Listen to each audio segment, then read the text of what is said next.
Okay, so we all think we know the story of Dr. Faustus, right? The brilliant scholar who sells his soul for ultimate knowledge and power. But what if we've been getting the story wrong this whole time? What if the real tragedy wasn't the deal he made, but just how little he asked for? Today, we're going to crack open this classic tale and look at it through a whole new and, honestly, a pretty startling philosophical lens. And this quote, this right here gets to the absolute heart of what we're talking about. So forget that simple little morality tale of good versus evil you learned in school. The real tragedy of Faustus, it isn't that he damned his soul. It's that he just didn't have the pride, the guts, to own that damnation. See, this isn't about the sin itself. It's about the sinner's weakness.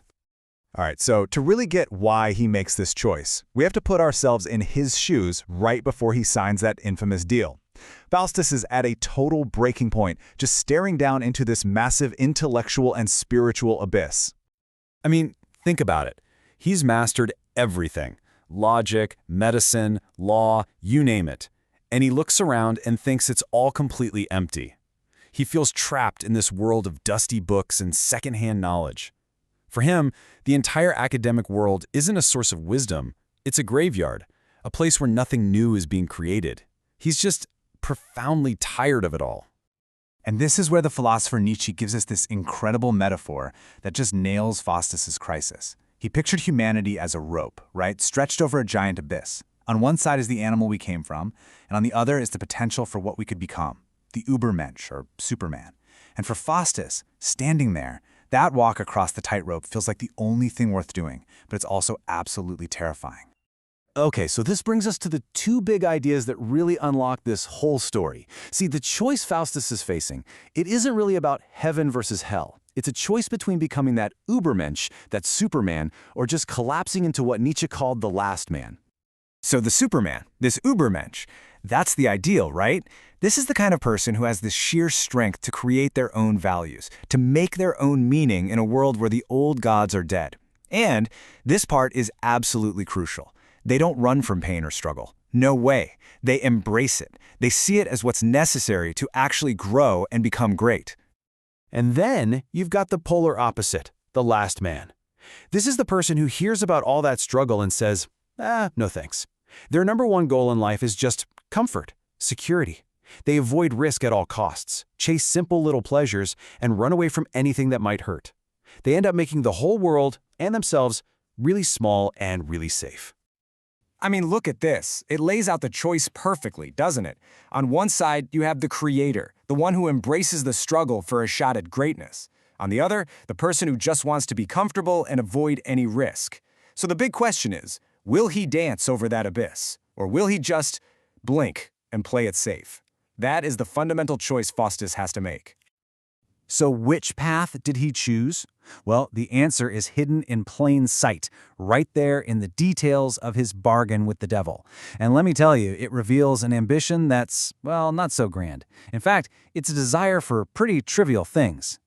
Get this. He could have asked for literally anything. The power to create new worlds, the strength to forge a new morality for all of humanity. Nope.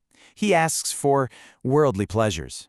He basically wants a demon to be his personal assistant, his cosmic delivery service, fetching him whatever little comforts the world has to offer. And just look at what he does with this incredible, godlike power. Does he reshape reality? Does he become a creator? No. He plays practical jokes on the Pope. He conjures up famous dead people like their party tricks. He basically turns into a court jester with an unlimited budget, using infinite power for the most fleeting, trivial distractions imaginable. And for how long did he get all this? Just 24 years. That's it. He traded his soul, his potential for actual greatness, his one chance to dance over that abyss for just 2.5 decades of playing silly pranks and indulging himself. And this, of course, brings us to the end of his little deal, the moment the bill finally comes due. And it's right here, in his final moments, that the true nature of his tragedy just becomes agonizingly clear. You see, a true Übermensch, a titan, would have faced damnation head-on, right? They would have owned their choice, with defiance. But not Faustus. When that final clock strikes, he completely falls apart. He doesn't roar, he whimpers. He begs for more time, for mercy. He reveals just how small he is, absolutely terrified of the consequences he chose. You know, that ultimate test for the Superman is this wild idea of eternal recurrence. It's the challenge to look back on your life, every single joy, every mistake, all the pain, and say, yes, I'd do it all again, exactly the same, for all eternity. And Faustus, he does the complete opposite.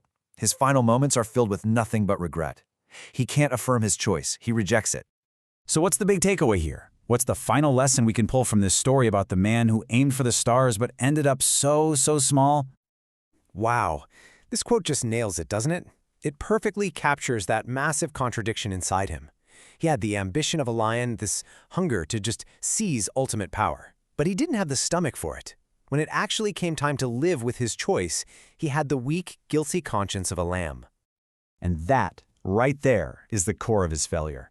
He had the sheer audacity to reject God, to throw out the entire rulebook. But he just didn't have the strength to actually become a god himself, to write a new one. He was like a pioneer who saw the promised land, but was too scared to actually leave the safety of the camp. And that's really the question this whole thing leaves us with, isn't it? Faustus chose comfort over greatness, and in the end, his damnation wasn't some punishment sent from hell. It was just the natural consequence of his own smallness. So it makes you wonder, which is the greater tragedy? To aim for something godlike and fail spectacularly, or to never really aim for anything at all? Something to think about.